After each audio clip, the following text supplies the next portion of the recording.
আসসালামু আলাইকুম। আশা করি সবাই ভালো আছেন। আজকে আপনাদের সাথে শেয়ার করব মজাদার একটি কচুর রেসিপি। আমি ছোট চিংড়ি মাছ দিয়ে এই কচুর মোথাটা রান্না করেছি। প্রথমে আমি কচুর মোথাটাকে ছোট ছোট চাক করে কেটে সেদ্ধ করে নিয়েছি।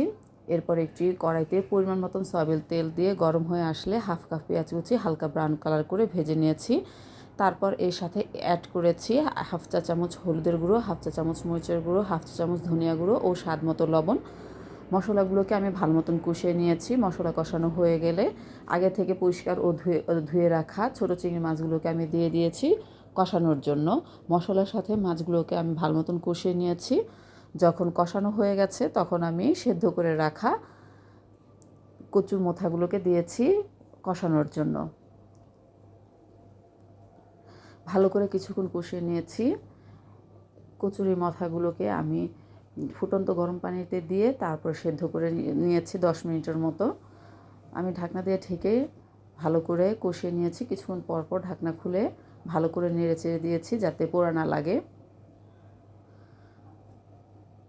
কষানো প্রায় যখন শেষ তখন আমি 2 থেকে 3টি কাঁচামরিচ ভেঙে দিয়েছি। যারা যেমন ঝাল খান সেই অনুযায়ী মরিচ অ্যাড করবেন। এরপর আমি গরম পানি অ্যাড করেছি ঝোল ও সেদ্ধ হওয়ার জন্য। ঢাকনা দিয়ে ঢেকে রেখেছি।